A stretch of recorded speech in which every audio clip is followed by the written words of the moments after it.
If you then be risen with Christ, seek those things that are above, where Christ sits on the right hand of God. Set your affection on things above, not on things on the earth. For you are dead, and your life is hid with Christ in God. When Christ, who is our life, will appear, then will you also appear with him in glory. Mortify therefore your members that are upon the earth: fornication, uncleanness, inordinate affection, evil concupiscence, and covetousness, which is idolatry. For these things' sake the wrath of God comes on the children of disobedience, in the which you also walked sometime, when you lived in them. But now you also put off all these things: anger, wrath, malice, blasphemy, filthy communication out of your mouth. Lie not one to another, seeing that you have put off the old man with his deeds, and have put on the new man, that is renewed in knowledge after the image of him that created him, where there is neither Greek nor Jew, circumcision nor uncircumcision, barbarian, Scythian, bond nor free, but Christ is all and in all. Put on therefore, as the elect of God, holy and beloved, bowels of mercies, kindness, humbleness of mind, meekness, long-suffering, forbearing one another, and forgiving one another. If any man have a quarrel against any, even as Christ forgave you, so also do. And above all these things, put on love, that is the bond of perfectness.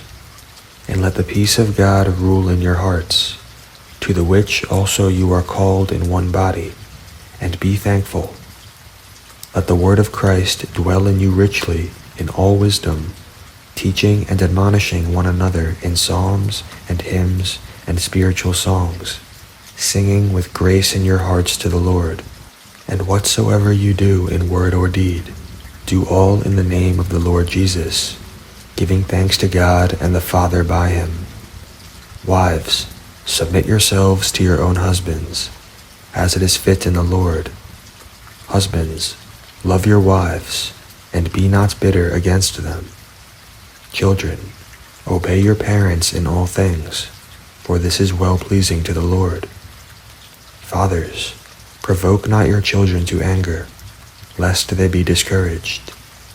Servants, obey in all things your masters according to the flesh, not with eye service, as men-pleasers, but in singleness of heart, fearing God. And whatsoever you do, do it heartily, as to the Lord, and not to men, knowing that of the Lord you will receive the reward of the inheritance, for you serve the Lord Christ. But he that does wrong will receive for the wrong that he has done, and there is no respect of persons. Masters, give to your servants that which is just and equal, knowing that you also have a master in heaven. Continue in prayer, and watch in the same with thanksgiving.